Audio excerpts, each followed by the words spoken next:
I got 99 problems, but mana ain't one. Hit me. 99 problems, but mana. ain't one. Hey y'all, coming at you with another Mid-Gamer SSF mostly video. The idea for this one stemmed from trying to solve mana issues on my crit oracle, not being blood mage or having a unique chest covenant for spell life leech.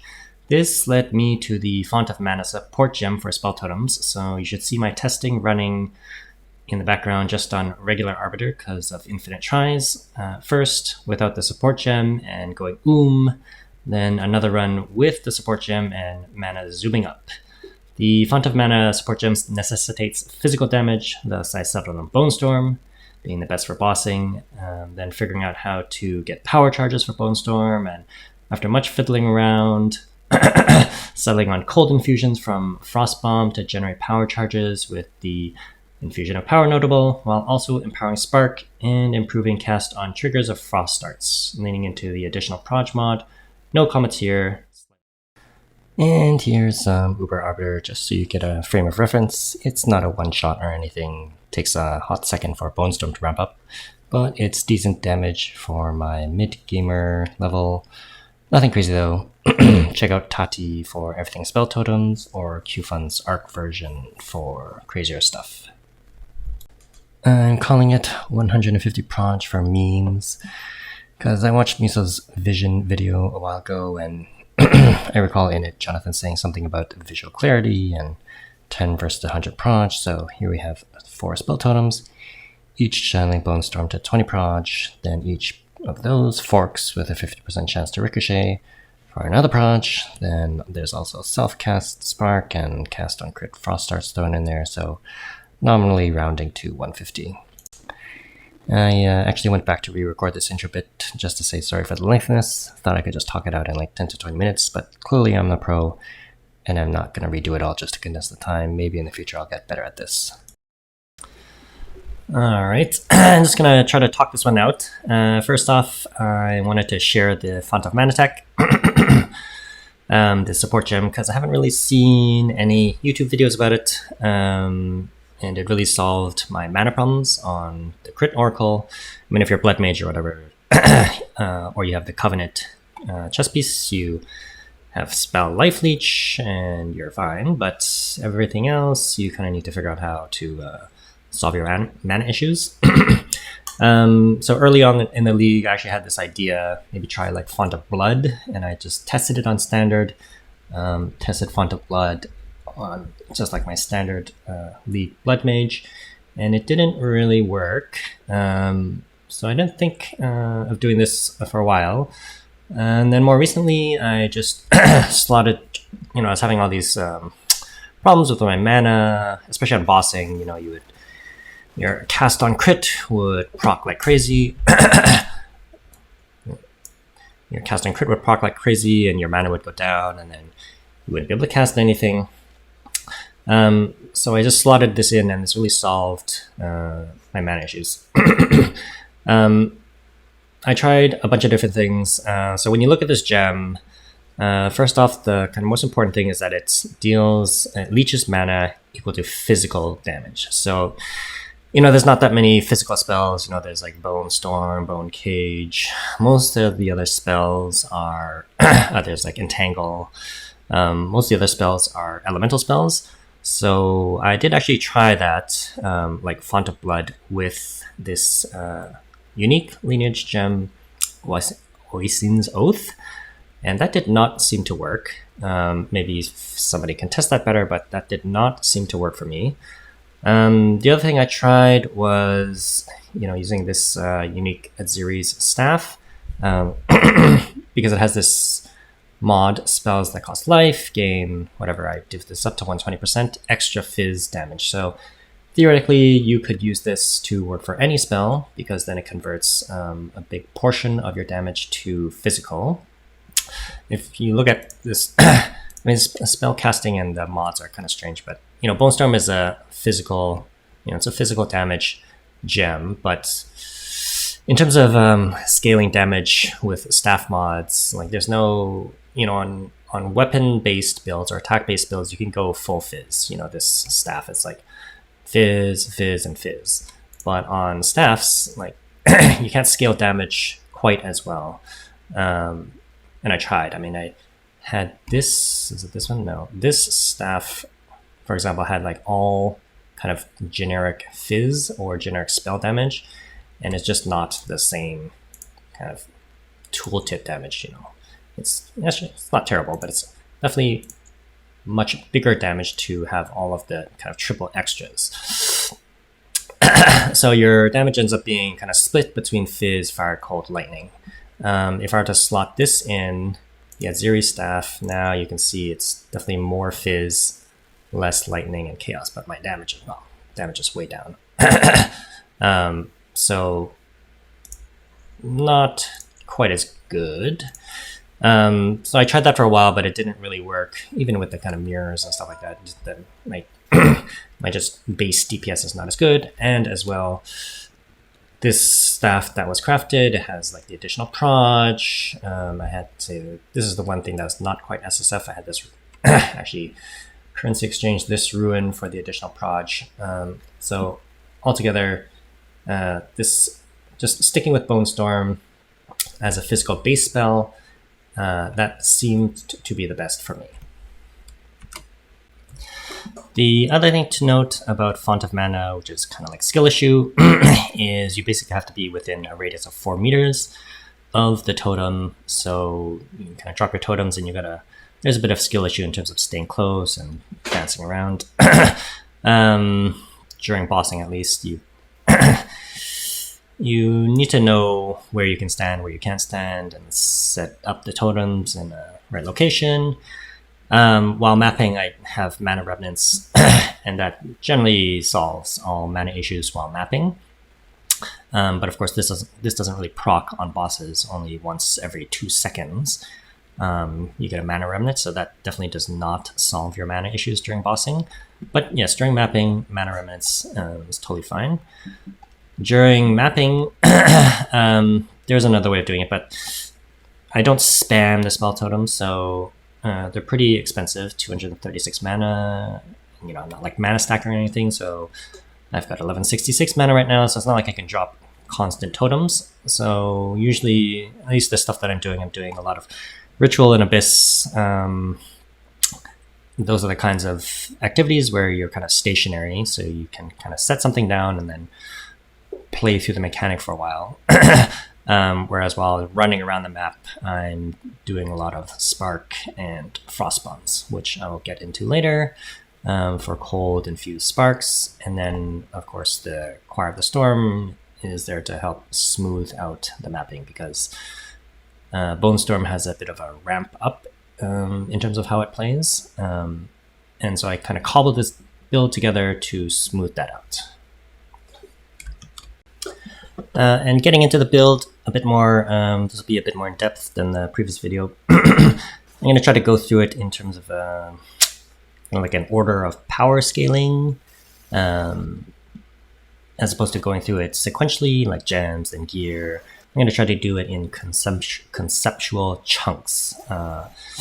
So I kind of fiddled my way through this. I kind of put it together over time.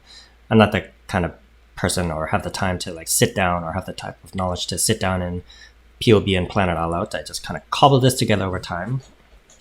Definitely start with Tati if you're looking at spell totem stuff. But I'll go through the kind of the staff and the additional Proj mod, then gear and plus spells. Talk about Bone Storm and the support gems, cast speed, and the Warcry tech, endurance charges, power charges, smoothing out the gameplay with Crit Oracle, Choir of the Storm, and Spark, cast on crit, and then kind of defenses and passive tree sprinkled throughout. Okay, I just want to talk about the gear a bit first, so you get a sense of scale and context, because I think it's important to situate the build in terms of what you've seen before and what other people are doing, I guess. There's a huge range of players that are playing this game, and I just saw this video with these guys. They put together this team and got to level 100 in 37 minutes. And it's like super crazy. All the temple stacking and the builds that they've done, hundreds of mirrors. And then on the other hand, the Path to Exile podcast with DM, he said he saw this playthrough with this guy and his partner. They just kind of did the campaign and then that's it. So there's a huge just polar opposites in terms of who's playing this game. And, Path of Exile has to kind of cater to both. And it's pretty impressive that they can actually hit those super min-maxers while also trying to draw in some of the more super casual people. And then I'm somewhere in between, kind of like a mid-gamer SSF. So this stuff, SSF, the one that I'm using right now, actually just kind of dropped almost like this. It dropped with this triple extra prefix T1, T1, T2. And I'm pretty sure it dropped with the cast speed. And then I used the essence to the essence for the all skills. No, not that one. The essence for the all skills. And desecrate on the mod for 2 additional proj. And I would say it's actually much harder to craft a really higher end staff compared to an attack based weapon. Like this one, for example, if you've seen my previous Ancestral Warrior Totem builds, I crafted this fairly high Fizz DPS weapon basically for nothing. It's super deterministic. Whereas as far as I know, there's no like easy way of crafting this kind of thing. And in terms of, like a Fizz weapon, they have all of these essences, greater essences for the Fizz damage here, and then they have these ones for lightning and cold and fire.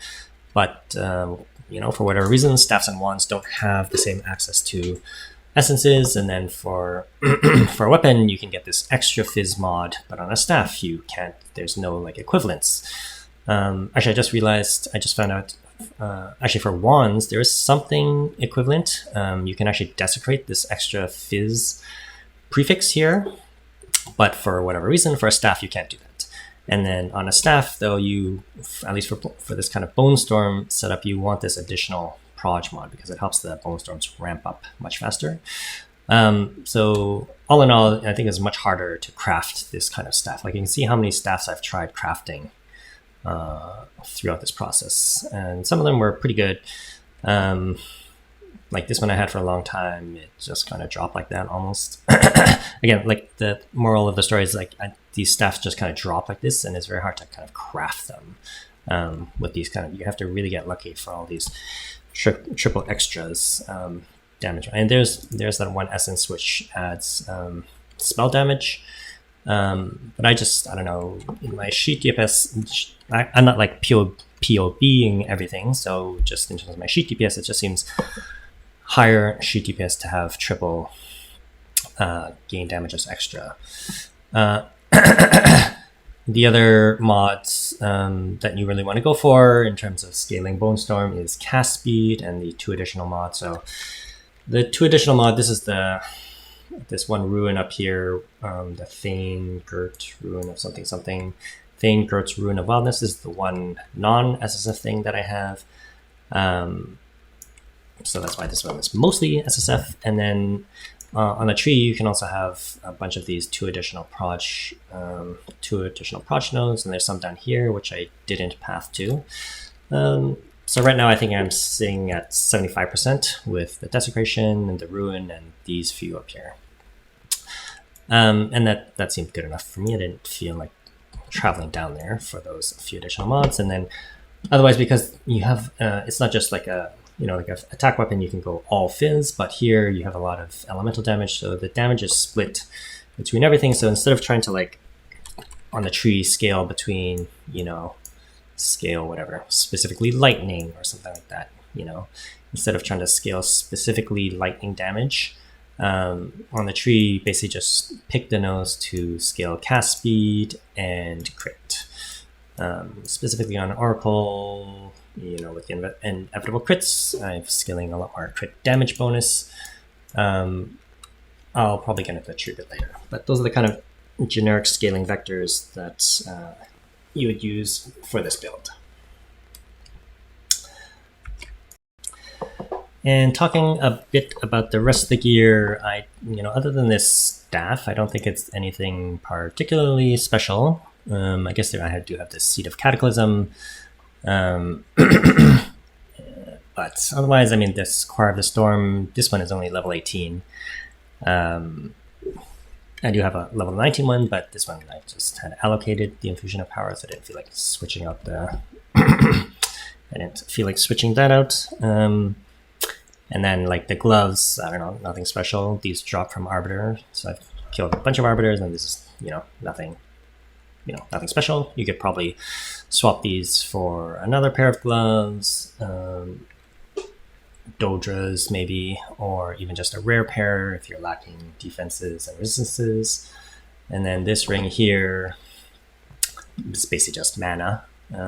This is a Fizz attack mod, totally useless. Cast speed and some resistances, so it's like nothing special in terms of the gear, I think. There's a lot of talk these days about like skill levels on gear, and here you can see I basically only got 5 from the gear, at least. Like, I don't have an amulet with additional levels.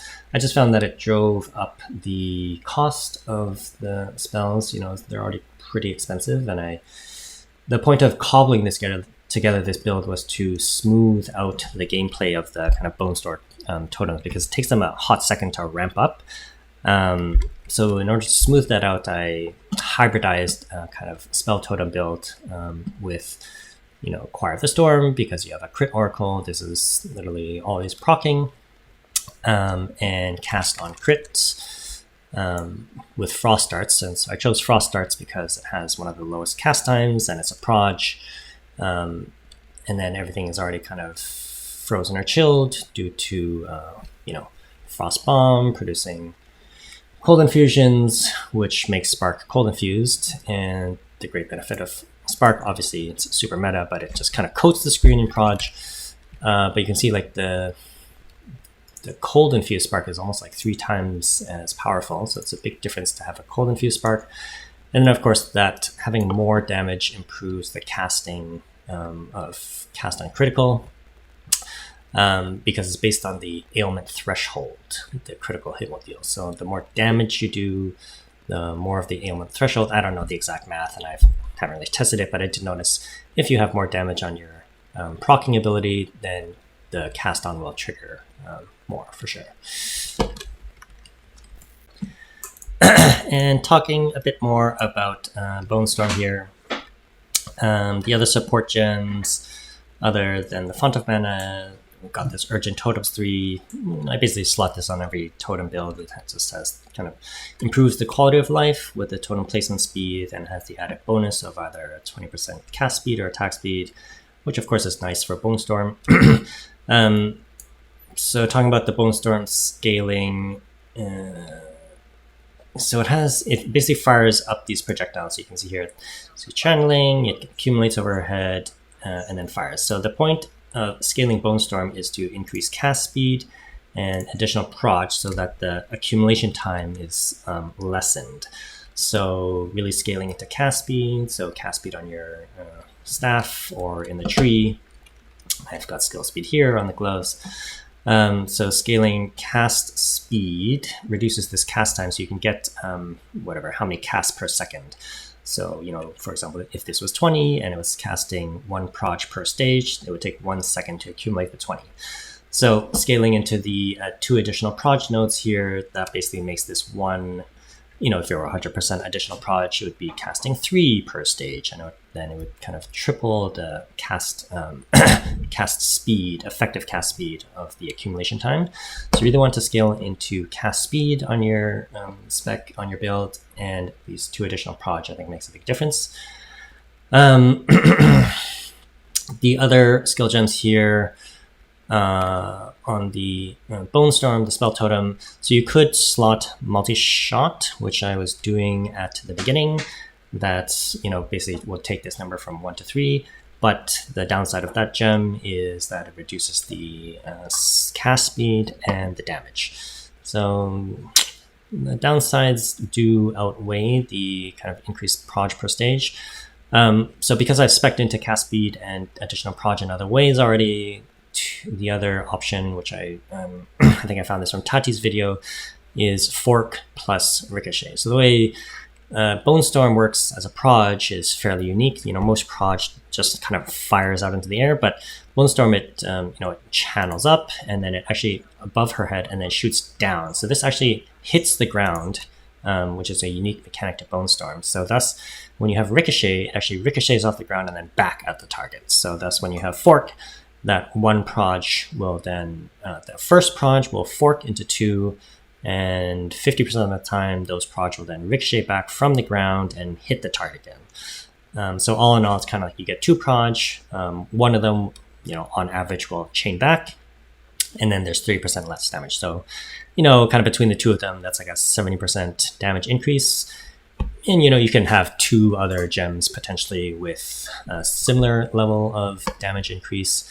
If you had a lot of elemental damage instead of physical damage, like right now, I think I'm, 40-60, 30-70 fizz to elemental, and then that's a bit of chaos. So if you have more elemental damage, maybe Rakiata's flow would be better, plus something else, Garakon's, or I don't know. But, base power scaling, Fork plus Ricochet works really well. One other thing to note in terms of the Ascendancy and Proj and cast speed, I'm doing this on an Oracle, but another obvious choice is kind of Deadeye, because you get the Tailwind. What else do you get? You get the Skills Fire additional Proj, so this is another way of scaling skill speed and additional Proj. But here I think one of the main reasons I did this is on an Oracle is you get this totem node, so you get +1 totems.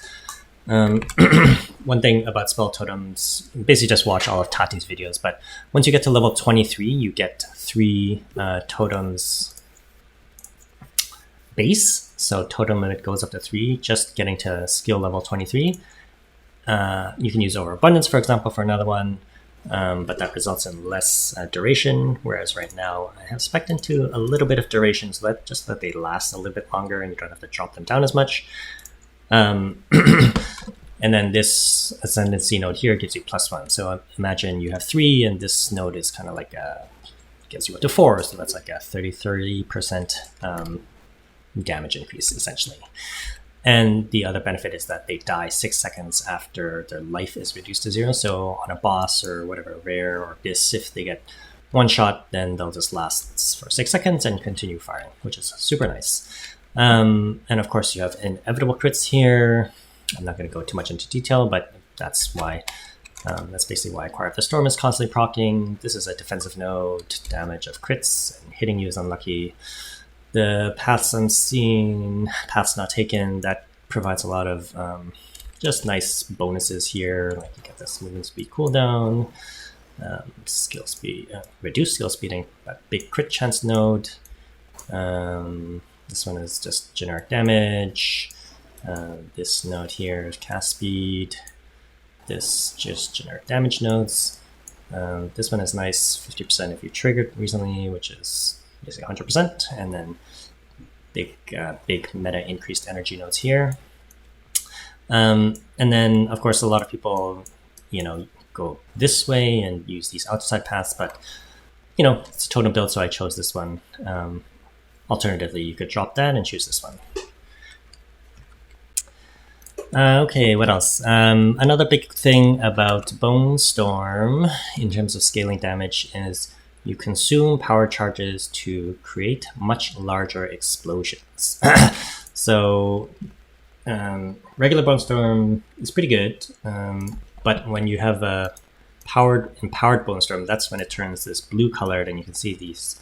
So at the beginning here, this is regular Bone Storm, just firing Proj. When it gets powered up, you get these like blue powered Bone Storms, and that's a pretty decent increase for Bone Storm. If you look at these numbers, 178 versus 140, I don't know, what is that, like a 75%, 80% increase in damage. When I watched Tati's video, he decided not to spec into power charges and empower his Bone Storm in that way, but for me, it felt kind of like a synergy between what I was doing already.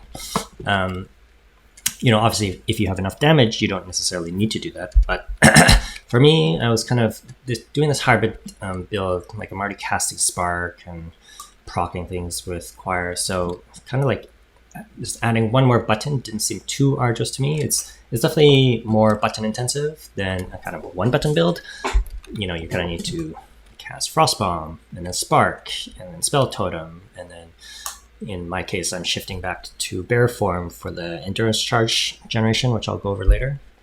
So it is a decent amount of buttons, but once you get used to it, this is, I think for me, it felt like the power was worth it for the buttons. And I think that's, you know, that's kind of like visionary gameplay that's working into the combo mechanics that GGG envisions for a lot of their builds. And in this case, I do think the power charge generation is worth it. So I'm going to get into that a bit.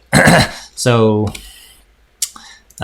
there's different ways, I'm sure, of generating power charges. So, you know, a lot of people, they will use Red Flare Conduit, and then actually finally got around to doing this and testing it out. But again, like you lose a lot of defense going this way. And it didn't quite, I don't know, I tried it and it didn't quite work as well in my complete package. But this is one easy way of getting power charges, which then you take those power charges. Right, so going back to that, you have to, not that you have to, but you run the temple, get the Val cultivation orbs, and then cultivate it so that you gain a power charge every second. If you haven't lost a power charge recently, then you have to path over here or use I forget which jewel it is to get resonance.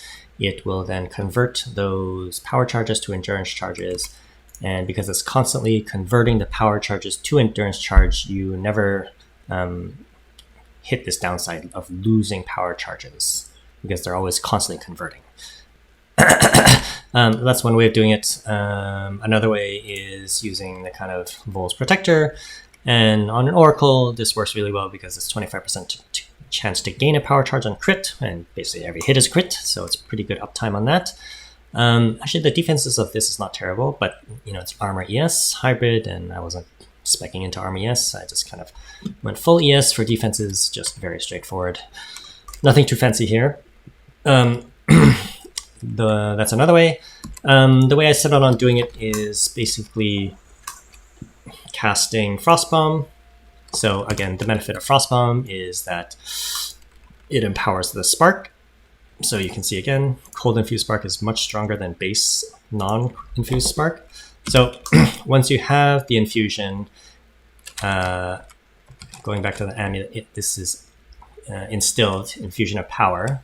So that is here. I mean, you could probably path to that, but I just felt like it's like a lot of nodes to get out here. Gain a power charge when you consume an elemental infusion. So you gain an infusion, you consume it with Spark, and then you get a power charge. And that's pretty straightforward. And then when you drop the Bone Storm, when you drop the Spell Totem, another funny thing is that it actually, it'll work that way. So if you do have the power charge, the Bone Storm on the Spell Totem will work. So I don't know if that's potentially, I don't know, is that a bug or not? But that's currently how it works. I can see it working both ways from GG's perspective, like it's pulling the power charge from you, or it's not supposed to work like that. Originally, I thought you would have to transfer the power charge to the Spell Totem, but it actually doesn't work like that. If they do change it in the future, you need to figure out how to share that charge or somehow transfer it to the totem. So this is one way, the Nocturnal Caress, share charges with allies in your presence. Or alternatively, there's some node up here, Conduit. If you would gain a charge, the allies in your presence gain that charge instead. So I did kind of test this out at the beginning that it didn't work. Like, it doesn't work like that. It works if you have the charge, then the totems gain the benefits of those charges. So that is one potential bug which could get fixed in the future. What else? I guess that's it in terms of offense. I guess one other thing, just to go over the Warcry Tech Endurance Charge stuff again. I've done it in previous vids, and Tati has a nice longer explanation about it. But the way I'm doing it is taking advantage of this Primal Hunger node, regenerate 1 rage per 4 rage spent recently. This essentially makes your rage generation super straightforward, but you don't get the benefits of rage, not a huge deal for us. So you generate rage first with Ferocious Roar. So let me just show you that right now. 2, 3, 4.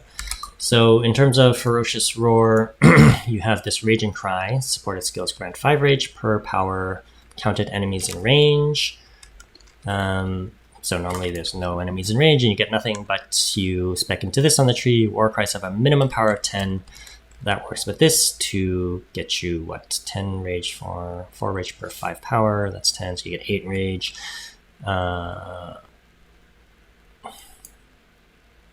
And these notes don't really matter.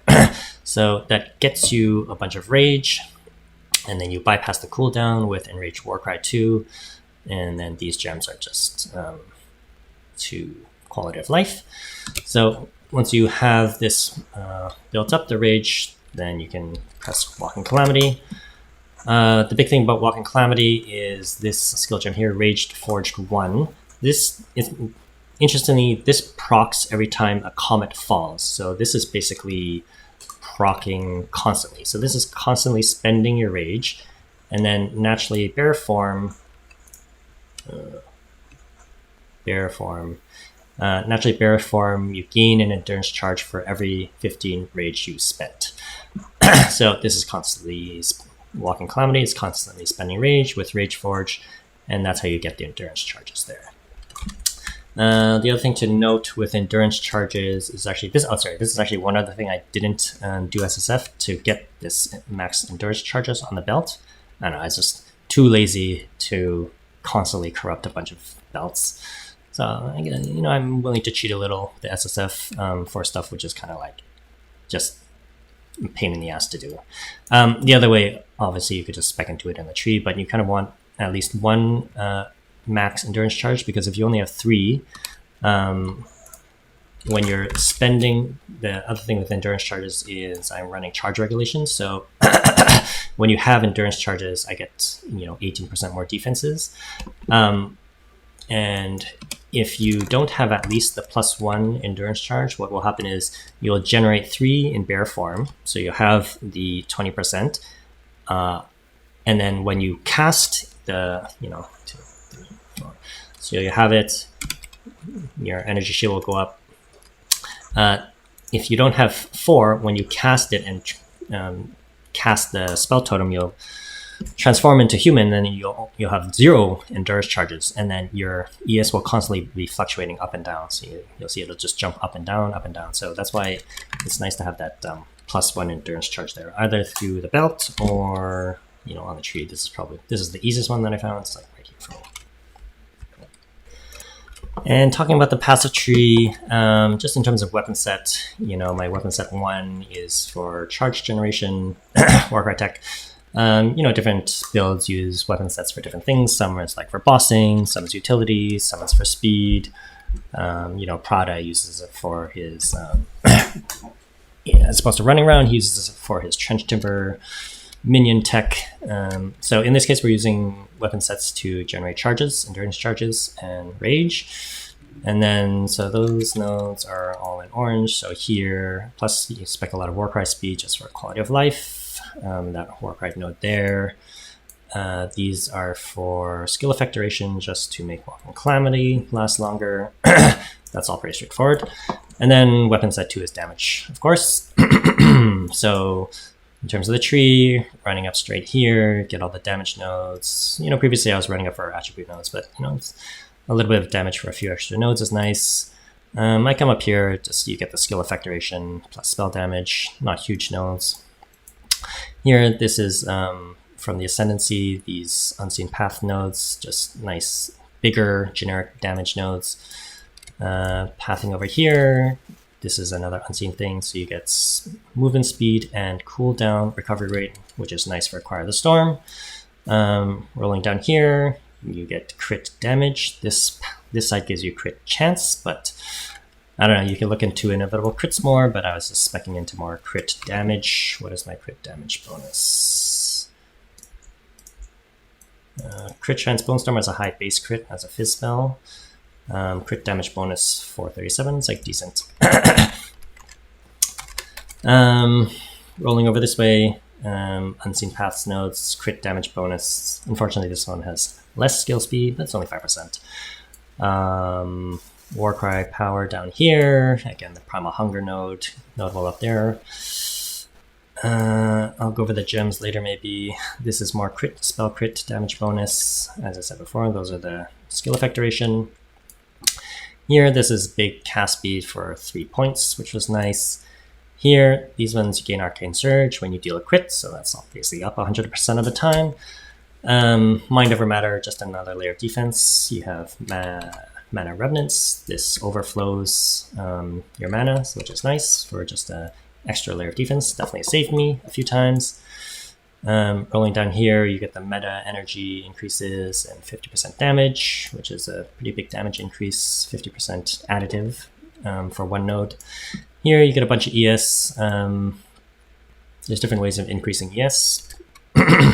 I've just decided to come this way because I wanted to get this, test out this +1 orb limit skill. So that way when you drop a Frost Bomb, you get 3 infusions. And again, if you don't know this one, on Frost Bomb, you run the Overabundance and Spell Cascade. So that drops it 2 more. The Overabundance gives you 1 more. And then this one gives you +1. So that's 3 orbs for the price of 1 cast, and then you get 3 infusions. And I actually pathed this way, so just to get this 1 break armor per 5% fizz damage. You could also kind of anoint this notable here, Cut to the Bone, which is a nice notable for Bone Storm because it improves your impales from Bone Storm. But I didn't feel like going, spending those points to get there. Coming over this way, these are generic damage nodes from Unseen Path. More ES here, big ES node here. These are for spells, and then the additional Proj nodes here. This is the instilled one, power charges from infusions, and then this is from, I just dropped this a long time ago, the From Nothing allocated to Resonance, crit damage, crit chance. This is dazing for improving the stun build up. This is nice move speed and big attributes and cast speed there. And if you have extra points, sometimes I slot them into these crit damage bonus nodes, or potentially this increased fizz damage node here. And just looking at the jewels, I may have already mentioned this From Nothing connected to Resonance. I just dropped this a long time ago and I've been using it ever since. And in terms of the within the radius of Resonance, this keystone, I generally pick up these crit nodes, crit chance, crit damage. This one is a cast speed. This one is daze. So this improves the chance for stun to build up, which is nice for Bone Storm. And this spaghettification node is smooth speed, a bit of chaos damage, and attributes. This jewel here is just energy shield, crit damage bonus, and spell damage. Generic, nice bonuses there. I have another generic, just rare jewel here is Mana on Kill. Again, energy shield, elemental damage, and crit damage bonus. And this Heart of the Well, extra lightning, extra chaos, crit damage bonus, and cast speed. Pretty decent Heart of the Well. I tend to, accumulate a bunch of them. Like I haven't even ID'd all of these, so I will just drop one if one drops, for example. Then I will just save up my Abyssal Echoes, and if the first mod rolls like an extra damage mod, then I'll use the Abyssal Echoes on the next few mods. And I've found, this one is also pretty good. Cold and Chaos, Max Life and Kill, and Cooldown. So I found a few, not terribly hard to find those. But, in terms of jewels, it's like nothing crazy, I don't think. A couple rare jewels. Heart of the Well is fairly easy to target, just running Abyss all the time. So it's not like it'd be nice if I had some fancy Against the Darkness to stack more spirits so I could get a better chess piece. I could drop this one and get more ES, but I kind of need the spirit on this chess piece in order to run the cast and crit and the charge regulation for the defenses and crit from power charges. Once in a while, I will proc a frenzy charge because I just roll this Valakhal's Roar. Whenever you take lightning damage, this gets me a frenzy charge once in a while. And mana remnants, of course, while mapping, improves your mana sustain, and in combination with Mind Over Matter, that's also kind of EHP bonus. But in general, the jewels are nothing crazy. Like, I don't even have nice time lost, crazy abyss jewels. No, what is the other one? No, like, crazy prism jewels. I only have these few. So, altogether, pretty mid, I think, for a kind of late league build. And finally, just wrapping up some miscellaneous stuff like defenses and gems I haven't touched on before. So in terms of defenses, just going the easy route, running ES. So as I said before, this chess piece I needed to run Spirit in order to run all the meta gems and Spirit gems. So you could definitely get much higher ES. This is probably my highest one, 987, but this one is rocking 620, which is not that high.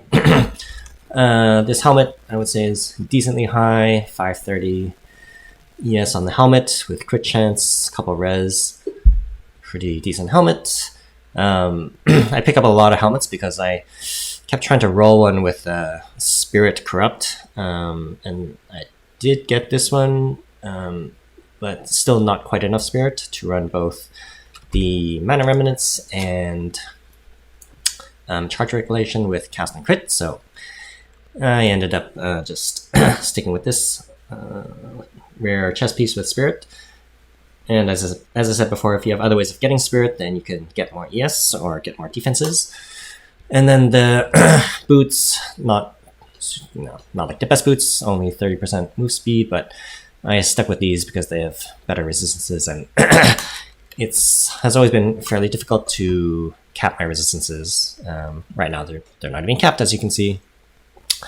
But this is good enough for me. You get a lot of lightning res from the choir, so that alleviates some of the res requirements on the gear. But if you're running a lot of rare pieces, then there's no res on those, and you have to make up for it in other ways. And then this one has a ruin for the 5 move speed. Otherwise, specking in the tree into a bunch of the ES nodes, the big ones. So these couple of big ones here on the helmet, 40% ES here, 25 here, 60 here. Previously, I was taking, for example, this wheel here, which has also move speed, but around the druid area, a lot of them are armor and ES. So these ones are like armor ES. These ones are also armor ES. And then there's some up here, armor ES as well. So early on, I was taking some of those nodes, but at the end of the day, I'm not really speccing into armor too much. So I just decided to pick these kind of straight ES nodes, which are slightly more because I'm not really benefiting too much from armor. The one thing to note about armor, though, the way the the inherent bonuses of the bear form, I do slightly take advantage of.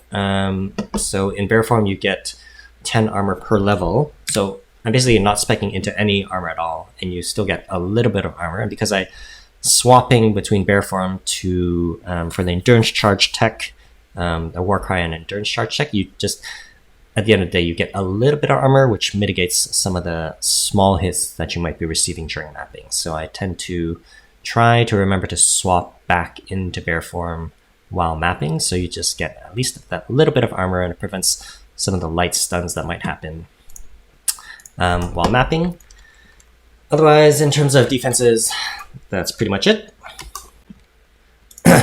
And in terms of other miscellaneous gem stuff, so the nice thing with this staff, it dropped with these mods, as I said before, dropped with this kind of triple extra mods on a chiming staff base, which is nice because then you get the sigil of power, whereas a lot of caster builds have a sigil of power on weapon swap because it has this increased damage or more damage per stage.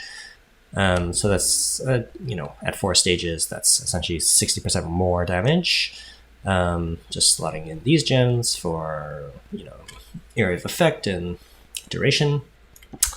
The lightning bolt comes from the choir. This is, as I said before, only level 18 lightning bolt, so you can definitely get this 19 or 20. Obviously would be better. Slot in cooldown recovery so that it because it's based on a cooldown. This lightning bolt, it has a cooldown as part of the skill use. The nice thing about lightning bolt is it costs 0 mana though, so it alleviates. So it's essentially like free damage. One thing you might consider is obviously having a +3 spell AMI instead. So you kind of have to think about this yourself. Like, a +3 spell AMI would improve the damage of the Bone Storm, and it would improve the damage of your Spark. But at the end of the day, let's say nominally the way I think of it is each spell level, and obviously the formula changes over the amount of skill levels that you have, but nominally I like to think of each spell level or each skill level contributing something like 10 to 15% damage. So if you imagine like a +3 AMI is 45%, like at the top end, more damage on your Bone Storm, that would really super juice your Bone Storm, and that would be definitely more than like this lightning bolt hitting potentially 5 times on a boss. You have to kind of think about it yourself, like are you getting, and you have to feel, are you getting more damage from a lightning bolt hitting, it has a cooldown 5 uses, are you getting more damage from that, or would it be better to invest in your spell totem main damage? That's kind of up for you to decide. The other benefit with this though, again, is that it costs 0 mana, so whereas if you have a +3 AMI, it makes your spell totem much more expensive to cast, and maybe then you can't cast them as much, and it would make your Spark or other self-cast spell cost more mana, whereas this one is only 74 right now due to efficiency and having Zenith on there, and just kind of casting in a more controlled manner instead of spamming constantly. So that's just something that you have to decide for yourself. And with the lightning bolt, concentrated area, spell cascade, on bossing you can switch this out, but for mapping, spell cascade is nice, and this Xesht Radiance just adds more chaos damage based on the lightning damage. I went over the spell tone of Bone Storm already. Ferocious Roar, Walking Calamity. Pounce is just nice. Sometimes you get stuck or you have to jump across something. You drop a Holy Descent.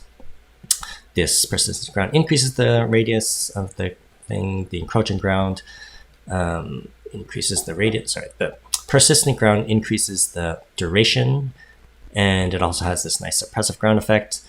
The Encroaching Ground increases the radius.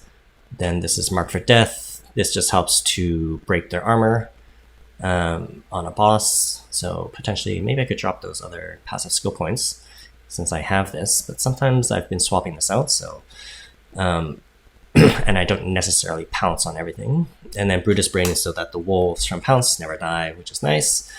And the Predator's Mark has a decent damage increase. And I mean, this isn't increased damage, but it seems to be, it feels like it's actually a more multiplier. I'm not quite sure how that works specifically. Frostbomb, I went over a bit before, but cooldown recovery, so it's up more often. Harmonic Remnants is you have a chance for additional remnant, and the remnants can be collected from further away. Then Overabundance, so you have +1 to the number of infusions that you get from it. Spell Cascade drops 2 additional bombs when you cast it, and Short Fuse is makes it go off much faster. You don't get as much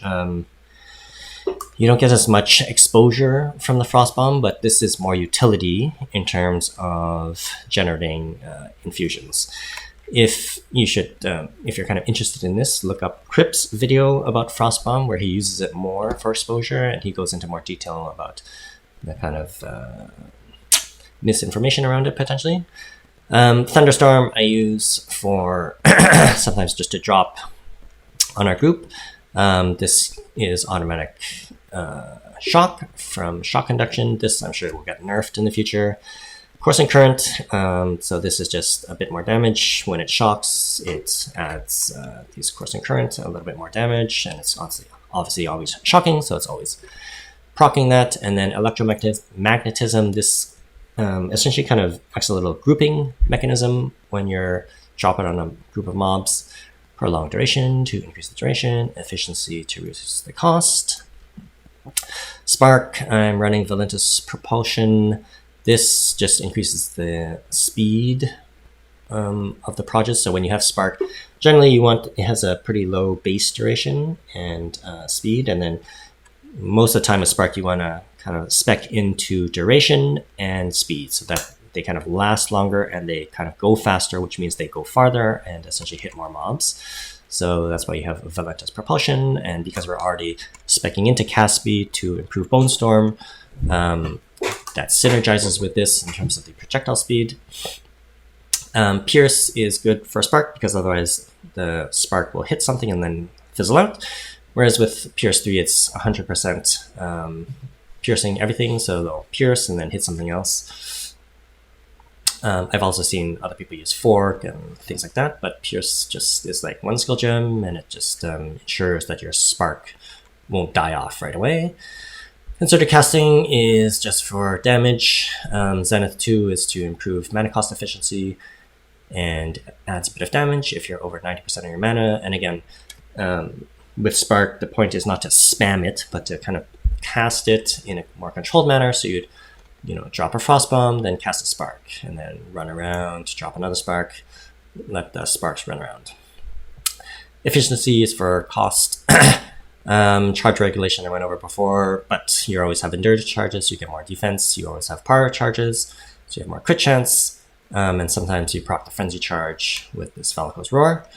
Mana remnants, again, just improving your mana sustain during mapping, and it's a bit of EHP with Mind Over Matter. And then for cast on crit, Frost Darts, the kind of I just did some quick math, and you have to kind of think about the reason I went with Frost Darts is one, to lean into the additional Proj mod from the staff and specking into it on the tree, but also the purpose of running cast on crit in this spell totem build is to smooth out the gameplay, because when you're running the spell totems with Bone Storm, it takes a hot second for them to ramp up. And while they're ramping up, the mobs will be basically attacking you. So the point of hybridizing this with a self-cast Spark, cast on crit, and then Choir of the Storm is to kind of smooth out that in-between time during mapping. So that's why I went with a spell that has a low cast time. So another one would be Frostwall, has a low cast time. And then this also synergizes with the Frost Bombs, because this you get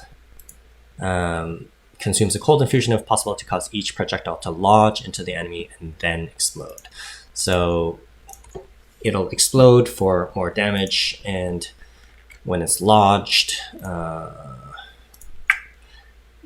believe it'll still get the kind of ice chunk projectiles from the thing. So it kind of synergizes with the cold infused Spark and the Frost Bomb cold infusions.